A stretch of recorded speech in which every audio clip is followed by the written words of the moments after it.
اللهم اجعل في قلبي نورا. بسم اللہ الرحمن الرحیم. اندلس میں مسلمانوں کے سائنسی کارنامے. Episode 16. The study of medicine یعنی علم الطب. قرآن حکیم میں طب اور حفظان صحت کے متعلق بڑے کارآمد اصول بیان کیے گئے ہیں. مثلا شہد کو نافع اور شراب خون مردار اور لحم خنزیر کو حرام کہا گیا ہے. کلوا من الطیبات میں جہاں اچھی غذا کھانے کی اجازت ہے، وہیں کلو وشربو ولا تسرفو فرما کر کھانے میں اعتدال برتنے کی ہدایت دی گئی ہے. غسل، وضو اور بیمار کے لیے تیمم حفظان صحت کے بنیادی اصول ہیں. روزہ فرض کیا گیا ہے جو انسان کی صحت کے لیے کارآمد ہے. احادیث نبوی صلی اللہ علیہ وسلم میں طب کے موضوع پر قابل قدر سرمایہ موجود ہے. حدیث کی مستند اور معتبر کتابوں میں کتاب الطب کے عنوان سے ابواب قائم ہوئے ہیں. چنانچہ علماء اسلام نے طب النبوی صلی اللہ علیہ وسلم کے موضوع پر متعدد کتابیں تصنیف کی ہیں. امام ابن قیم نے اپنی مشہور تالیف زاد المعاد میں طب نبوی صلی اللہ علیہ وسلم کے موضوع پر شاندار ذخیرہ فراہم کیا ہے. اس میں کم و بیش 80 دوائیوں کا بیان ہے. عہد رسالت میں حارث بن کلدہ عربوں کے مشہور طبیب تھے جنہوں نے طب کا علم جندی شاپور میں حاصل کیا تھا، اور رسول اللہ صلی اللہ علیہ وسلم بیماروں سے فرمایا کرتے تھے کہ حارث سے علاج کرواؤ. ایک مرتبہ حضرت سعد ابن ابی وقاص رضی اللہ تعالیٰ عنہ بیمار ہوئے تو آپ صلی اللہ علیہ وسلم نے حارث کو طلب فرمایا. رسول اللہ صلی اللہ علیہ وسلم صحابہ کو بیماری کے علاج کی تاکید فرماتے تھے. چنانچہ ارشاد ہے، اللہ تعالیٰ نے کوئی ایسی بیماری پیدا نہیں کی جس کی شفا نہ ہو. یہ ارشاد گرامی اتباع اسلام کے لیے ہمیشہ مشعل راہ بنا رہا ہے. مسلمانوں میں یونانی طب کا رواج حکماء یونان کی ان کتابوں سے ہوا تھا جو یونانی یا سریانی زبان سے عربی میں ترجمہ کی گئی تھیں. مترجمین عیسائی، یہودی یا صحابی تھے. ان میں یوحنا ابن ماسویہ، حنین بن اسحاق اور قسطہ بن لوقا خاص طور پر مشہور ہیں. حنین بن اسحاق کے اہل خاندان اور ان کے رفقا اور تلامذہ نے طب یونانی کو عربی جامہ پہنانے میں اہم رول ادا کیا ہے. ان کے نوے شاگرد بغداد کے بیت الحکمہ میں ترجمے کا کام انجام دیتے تھے. حنین نے فلسفہ اور طب سے متعلق جالینوس کی کتابوں سے 100 سریانی اور 39 عربی ترجمے کیے. ان کے فرزند اسحاق اور بھتیجے حبیش نے 60 کتابوں کو عربی اور 13 کو سریانی میں منتقل کیا. پھر یوحنا ابن ماسویہ نے متعدد طبی کتابوں کے ترجمے کیے. 9ویں صدی کے آغاز میں سائنسی موضوعات میں سریانی زبان عربی کے مقابلے میں مالا مال تھی، مگر ترجمے کا کام اس صورت سے کیا جا رہا تھا کہ صدی کے اختتام تک عربی زبان سریانی کو پیچھے چھوڑ چکی تھی. خلفائے بغداد قدیم کتابوں کی تلاش میں اہل علم کو دور دراز شہروں میں بھیجتے تھے. یہ لوگ کتابیں جمع کر کے بغداد لاتے جہاں ان کا ترجمہ کیا جاتا. ترجمہ کرنے والوں کو بڑے بڑے معاوضے دیے جاتے. چنانچہ حنین بن اسحاق کسی کتاب کا ترجمہ کرتے تو مامون رشید انہیں کتاب کے ہم وزن سونا عطا کرتے. خلفاء کی ذاتی دلچسپی سے بغداد دنیا کی علمی سرگرمیوں کا گہوارہ بن گیا تھا. بغداد کی روز افزوں علمی سرگرمیوں نے جندی شاپور کے طبی مدرسے کی رونق کم کر دی. یہاں کے اکثر اتباء بغداد آ کر خلفاء کے درباروں سے وابستہ ہو گئے. اس طرح بغداد کا وہ علمی دور شروع ہوا جسے عہد زریں یعنی گولڈن پیریڈ سے تعبیر کیا جاتا ہے.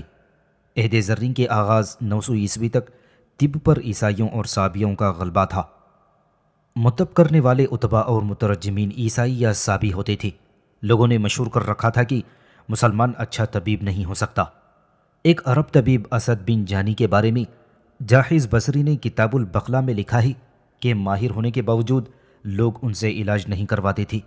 جب ان سے وجہ پوچھی گئی تو جواب دیا کہ اول تو میں مسلمان ہوں، میری طبی تعلیم کے آغاز سے قبل بلکہ میری پیدائش سے پہلے ہی لوگ رائے قائم کر چکے تھے کہ مسلمان کامیاب طبیب نہیں ہو سکتا.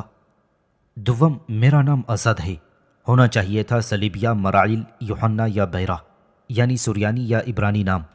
پھر میری کنیت ابو الحارث ہے، ہونی چاہیے تھی ابو عیسیٰ، ابو زکریا اور ابو ابراہیم جو یہودی اور عیسائیوں کے یہاں عام ہیں. میں ایک سفید سوتی جبہ پہنتا ہوں جبکہ سیاہ ریشمی عبا ہونی چاہیے تھی۔ میں عربی میں تقریر کرتا ہوں حالانکہ جندی شاپور کی زبان میں ہونی چاہیے تھی۔ جہیز کے بیان کردہ واقعے میں لاکھ ظرافت سہی، مگر یہ علمی دنیا کی ایک ناقابل انکار حقیقت کا اظہار ہے۔ طب اور سائنس کا زرین دور مسلمانوں کی عبقریت کے اظہار کا دور تھا۔ عیسائی اور سابی اتبا میں سے بعض اسلام کے حلقے بگوش ہو گئے، جن میں علی ابن ابی سہل مشہور ہیں۔ انہوں نے فردوس الحکمہ کے عنوان سے عربی میں ایک کتاب لکھی جس کا شمار طب کی قدیم ترین کتابوں میں ہوتا ہے۔ کتاب میں مختلف موضوعات پر بحث کی گئی ہے، لیکن بڑا حصہ طب سے متعلق ہے، اور اس کتاب میں طب ہندی کا ایک قابل قدر حصہ بھی شامل کیا گیا ہے۔ فردوس الحکمہ کی تصنیف مسلمانوں کے طبی سفر کا نقطۂ آغاز تھا۔ اس میں مصنف نے ادویات کے بارے میں مستند معلومات اور اپنے تجربات جمع کیے ہیں۔ سارٹن نے 9ویں صدی عیسوی کو مسلمانوں کی صدی کہا ہے، اور ان کے الفاظ 9ویں صدی کے نصف آخر پر زیادہ درست صادق آتے ہیں۔ اس دور میں اگرچہ کچھ غیر مسلم بھی طب پر کتابیں لکھ رہے تھے، لیکن ذریعہ اظہار عربی تھا۔ سارٹن کے یہ الفاظ ہیں: I said that century was essentially a Muslim century. This is more true of the second half than of the first. For with exception of the King Alfred, practically all the scientific leaders were Muslims, or at any rate were working with and for Muslims and wrote in Arabic. میں نے کہا تھا کہ یہ صدی بنیادی طور پر مسلمانوں کی صدی تھی۔ یہ الفاظ صدی کے نصف اول کے مقابلے میں نصف دوم پر زیادہ صادق آتے ہیں، کیونکہ بادشاہ الفریڈ کو چھوڑ کر تمام سائنسی رہنما مسلمان تھے، یا پھر کسی بھی درجے میں ان کے ساتھ اور انہی کی خاطر عربی میں لکھتے تھے۔ بغداد کا عہد زرعی 900 عیسوی سے شروع ہوتا ہے۔ اس سے پہلے عربی زبان میں دوسری زبانوں کا سائنسی مواد منتقل کیا جا چکا تھا۔ 9ویں صدی عیسوی کے نصف آخر میں انگلینڈ میں الفریڈ اعظم اور سینٹ سیرل نے بھی علم و فن کے فروغ میں اہم کردار ادا کیا تھا، اور دوسری طرف بغداد کے اتبا اور مترجمین میں بھی متعدد علماء عیسائی تھے، مگر اس سب کے باوجود 9ویں صدی کو مسلمانوں کی صدی کہا گیا ہے۔ سارٹن کی توجہ یہ ہے: Saint Cyril, Erigena and King Alfred were undoubtedly great men, yet in spite of their presence in Europe, we may still maintain that the main advance of civilization in those days was due to Muslim initiative. Saint Cyril Eriugena اور بادشاہ Alfred بلا شبہ عظیم تھے، لیکن Europe میں ان کی موجودگی کے باوجود بھی ہم پھر بھی یہ کہتے ہیں کہ ان دنوں تہذیب کو زیادہ فروغ مسلمانوں کے اقدام سے ملا تھا۔ سارٹن نے اپنی شہرہ آفاق کتاب میں تمام دنیا میں اس دور کی علمی سرگرمیوں کا جائزہ لیا ہے۔ چین، جاپان اور ہندوستان کی ساری علمی سرگرمیاں 9ویں صدی میں بند ہو گئی تھیں، اور لے دے کے الفریڈ اعظم اور سینٹ سیریل کی بدولت یورپ میں کچھ کوششیں ہو رہی تھیں جو پھر بھی غنیمت تھیں، مگر موصوف کا بیان ہے: Yet all that of which I have spoken was relatively unimportant as compared with the effort which was accomplished all the same time in Islam. لیکن الفریڈ اعظم اور سینٹ سیرل کے خدمات کے بارے میں جو کچھ میں نے تفصیل دی ہے وہ اس سرگرمی کے مقابلے میں بالکل غیر اہم تھی جو اس دور میں مسلمانوں میں جاری تھی۔ اس عہد میں مسلمانوں میں 2 ایسے عظیم سائنسدان پیدا ہوئے جن کی مثال عہد وسطیٰ کی دنیا پیش کرنے سے قاصر رہی۔ ان میں ایک ماہر فلکیات البتانی اور دوسرے ماہر طب اور کیمیا دان الرازی ہیں، جو کہ الرازی البتانی کے مقابلے میں زیادہ شہرت رکھتے ہیں۔ اس لیے 9ویں صدی عیسوی کے نصف دوم کو عہد رازی سے تعبیر کیا گیا ہے۔ سارٹن کہتے ہیں: The Persian al-Razi was not simply the greatest clinician of Islam and of the whole Middle Ages. He was also, as we have seen, a chemist and physicist. It would be difficult to choose between him and his contemporary al-Batani. Both were very great scientists. They would have been conspicuous in any age. I decided to call this period the time of al-Razi because the physician is known to a larger public than the astronomer, and also because of him, influence can be traced more directly throughout many centuries of human effort, East and West. ایرانی نژاد الرازی نہ صرف اسلام اور پورے ازمنہ وسطیٰ کے سب سے بڑے طبیب تھے، بلکہ وہ کیمیا دان اور ماہر طبیعیات بھی تھے۔ ان کے اور ان کے ہم اثر ماہر فلکیات البتانی کے درمیان کسی ایک کا انتخاب کرنا مشکل ہوگا۔ دونوں بہت عظیم سائنسدان تھے جو کسی بھی زمانے میں ممتاز ہوتے۔ میں نے اس دور کو عہد رازی کا نام دینے کا فیصلہ کیا ہے کیونکہ ماہر فلکیات کی بنسبت طبیب کو زیادہ لوگ جانتے ہیں۔ اور پھر یہ بھی ہے کہ ان کے اثرات کی براہ راست نشاندہی مشرق و مغرب میں کئی صدیوں پر محیط انسانی جد و جہد میں کی جا سکتی ہے۔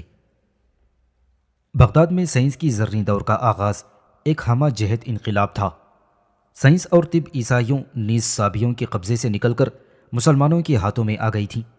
اس طرح طب میں مسلم کارناموں کی درخشاں تاریخ کا دور شروع ہوا، جس کا سر عنوان رازی تھے۔ ابو بکر محمد بن زکریا الرازی، جنہیں یورپ میں ابو بکر اور ریزس کہا جاتا ہے، ایران کے شہر رے کے ایک غریب گھر میں پیدا ہوئے۔ افلاس کی وجہ سے معمولی تعلیم حاصل کر سکے، پھر ان کا وقت عود بجانے اور اپنے دوستوں کے ساتھ گھومنے پھرنے میں کٹتا رہا۔ پیسہ کمانے کا خیال آیا مگر کام نہیں تھا۔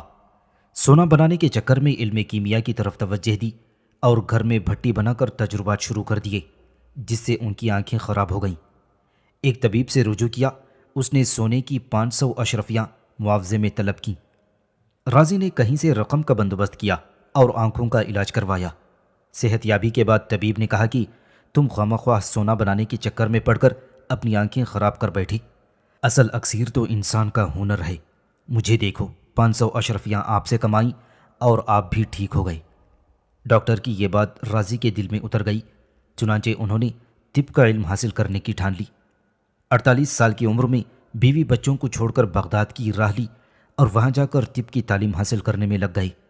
وہاں وہ اپنے استاد کے ساتھ روزانہ ہسپتال جا کر عملی طب میں تجربے کرتے تھے۔ انہی تجربوں سے وہ ایک ماہر اور حاذق طبیب بن گئے۔ رازی کے آبائی شہر رے میں ایک شفا خانہ تھا۔ ہسپتال میں ناظم کی جگہ خالی ہوئی تو وہ شفا خانے کے ناظم اعلیٰ مقرر ہوئے، جہاں انہیں اچھی شہرت ملی۔ بعد میں ان کا تبادلہ بغداد کر دیا گیا اور ایک بیمارستان یعنی شفا خانہ کے لیے موزوں جگہ منتخب کرنے کا کام تفویض ہوا۔ شفا خانہ قائم ہونے کے بعد وہ اس کے ناظم اعلیٰ بنا دیے گئے۔ نظامت کے منصب ہی پر ان کا انتقال ہو گیا۔ رازی نے حکمائے یونان اور پیشرووں کی تمام کتابوں کا مطالعہ کیا تھا، مگر وہ حریت رائے کے قائل تھے۔ ان کا کہنا تھا کہ متاخرین متقدمین سے بہتر ہیں، کیونکہ ان کے پاس متقدمین کا علم بھی ہوتا ہے اور اپنا حاصل کیا ہوا علم بھی۔ وہ افلاطون کو ارسطو پر فوقیت دیتے تھے، مگر اپنے آپ کو افلاطون اور ارسطو دونوں سے بہتر خیال کرتے تھے، اور انہیں دعویٰ تھا کہ وہ فلسفے میں سقراط اور طب میں بقراط کے ہم پلہ ہیں۔ رازی نے ارسطو پر تنقید کرنے کے علاوہ جالینوس کے کئی نظریات کو ہدف تنقید بنایا۔ رازی کے دعوے بالکل بے بنیاد نہ تھے۔ انہوں نے اپنی کتابوں میں بعض ایسے نظریات پیش کیے جو بالکل نئے تھے۔ رازی نے مختلف موضوعات پر تقریباً 250 سے زائد کتابیں یادگار چھوڑی ہیں، جن میں آدھی کتابیں طب پر ہیں۔ طبی تصانیف میں الحاوی، کتاب الطب المنصوری، کتاب الجدری والحسبہ بہت مشہور ہوئی۔ رازی کی سب سے ضخیم کتاب الحاوی ہے، جو 25 جلدوں پر مشتمل ہے۔ میکس میرہوف اس کتاب کے بارے میں لکھتے ہیں: The greatest medical work of Rhazes, and perhaps the most extensive ever written by a medical man, is his Al-Hawi, that is comprehensive book, which includes indeed Greek, Syriac, and early Arabic medical knowledge in their entirety.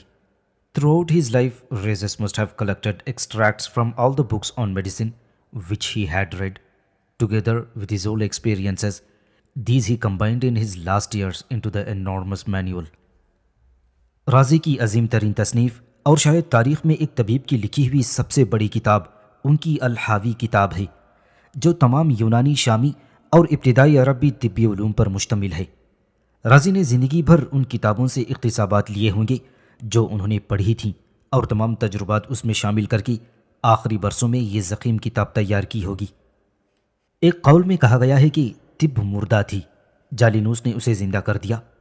وہ پراگندہ تھی، رازی نے اسے اکجا کر دیا۔ وہ ناقص تھی، ابن سینا نے اسے مکمل کر دیا۔ رازی کی تصنیف الحاوی سے اس کی تصدیق ہوتی ہے کہ انہوں نے فن طب کو مرتب کر کے رکھ دیا ہے۔ یہ کتاب طب کے علاوہ پہلوؤں کا احاطہ کرتی ہے۔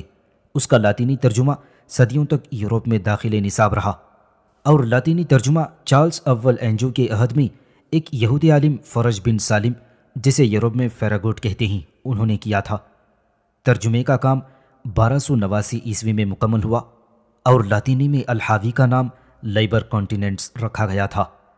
ول ڈورانٹ لکھتے ہیں: Translated into Latin as Liber Continens, it was probably the most highly respected and frequently used medical textbooks in the white world for centuries. It was one of the 9 books that composed the whole library of the medical faculty at the University of Paris in 1395 AD.